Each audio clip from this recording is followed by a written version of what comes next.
The Nebraska Supreme Court rules on the appeal of a convicted killer. We'll have those details, plus another man accused of harboring a child abuse suspect, and an update on a fatal crash that happened earlier this month as a Grand Island man is now behind bars. Reporting for NTV News, I'm Christian Wayne, and these are the top stories of the week of November 26th.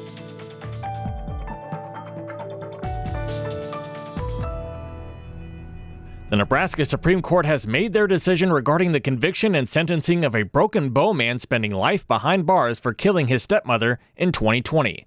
47-year-old Trent Esch was sentenced to life in prison in August of 2021 after a Custer County jury found him guilty of first-degree murder and 2 weapons counts in the July 2020 shooting death of 62-year-old Crystal Esch. Trent Esch later appealed his conviction and sentencing, claiming the district court erred in its jury instructions and that his trial counsel was ineffective. The state's high court disagreed, saying there was no plain error that would show a probable miscarriage of justice and that for the most part, Esch's counsel did not provide ineffective assistance. The court then upheld his conviction and sentencing on Friday.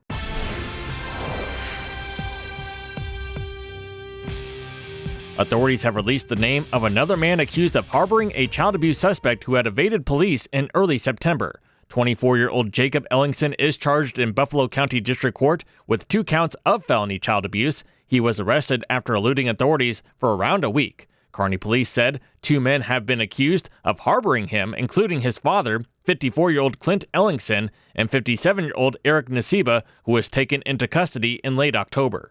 Buffalo County court records say both men have been charged with accessory to a felony and are scheduled to appear in court next Wednesday. Court records say Jacob is scheduled to be arraigned in district court in 2 weeks. A Grand Island man charged following a fatal crash earlier this month has been arrested. 19-year-old Quentin Scroggin is charged in Hull County Court with 1 count of motor vehicle homicide DUI, 2 counts of DUI causing serious bodily injury, 1 count of DUI, and 1 count of willful reckless driving. Hull County jail records say Scroggin was booked into jail just after 10 a.m. on Thursday. The charges stem from a November 16th crash at Shopsville Road and Wildwood Drive between Alda and Wood River.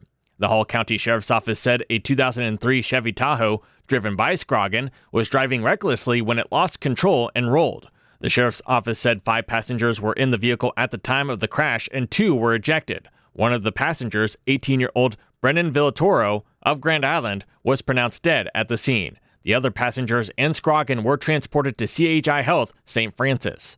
An arrest affidavit says Scroggin allegedly admitted to driving over the speed limit, drinking alcoholic beverages, and smoking marijuana prior to the crash. The affidavit says he also was not wearing his seatbelt. A registered sex offender has been ordered to be held without bond after being charged with sexually assaulting a 14-year-old girl. 46-year-old James Hicks of Palisade is charged in Red Willow County Court with 2 counts of first-degree sexual assault of a child. According to an arrest affidavit, in March, the McCook Police Department began an investigation into a possible sexual relationship between Hicks and a girl who was 14 at the time. An officer says a review of the girl's phone revealed sexually explicit text messages. The affidavit says a woman who was interviewed by McCook Police on June 7th told officers she found Hicks and the girl together in bed.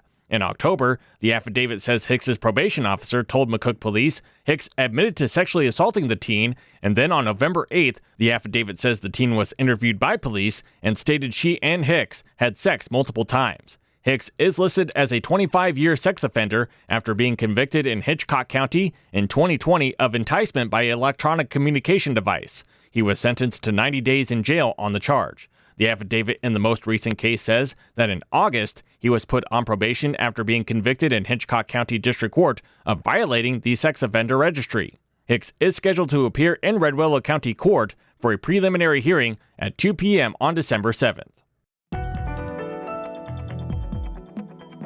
And that was a look at the top stories of the week. For more, head on over to our website, nebraska.tv. For NTV News, I'm Christian Wayne.